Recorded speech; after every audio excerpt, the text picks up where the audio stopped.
नमस्कार, मी यशराज सुतार. मी एक लेखक, वाचक आणि बरंच काही.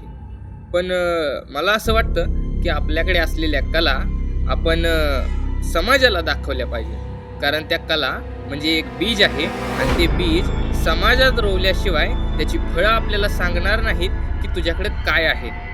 तर मी आजपासून तुम्हाला माझ्याकडे जे काय आहे, मी जे काही लिहू शकतो ते तुम्हाला नक्की वाचून दाखवेन आणि तुम्ही मला त्याचे प्रतिसाद नक्की कळवा.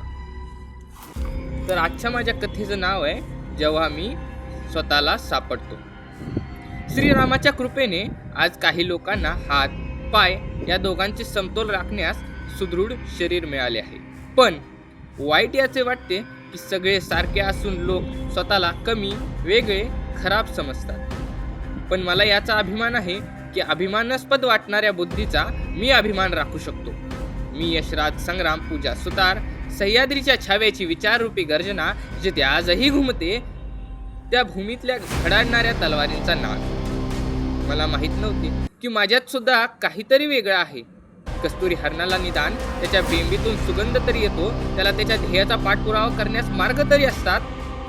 पण इथे वळवाच्या पावसाने झोडपल्यानंतर कंसाची पाते जशी आज्ञात वाऱ्याच्या मंद लहरीच्या साथीची वाट पाहते, तशी मी माझ्या गुणांच्या स्फूर्तीची वाट बघायचो. भेटायचो कधीतरी स्वतःलाच विचारांच्या प्रतिबिंबात, तेव्हा विचारच विचारांना थडका मारून ठरवायचे जास्त बलवत्तर कोण, अर्थात कोण बरोबर आणि कोण चूक. मी लहानपणापासून एक भेत्रा, पळपुटा मुलगा होतो असं माझ्या आजूबाजूच्या लोकांना वाटायचं, पण मला वाटत नव्हतं. म्हणूनच तर माझं घोडं कुठं अडलं नाही असं मला वाटतं. शांत झालेल्या वातावरणाला, वाकलेल्या कानांना, दाबलेल्या विचारांना ताड कर उभी करण्याची इच्छा मनात थैमान घालू लागली. मनात होती नव्हती तेवढी ताकद पायानं दिली. माईक समोर माझा पहिला शब्द त्या उपकरणाला छेदून पुढे सरला.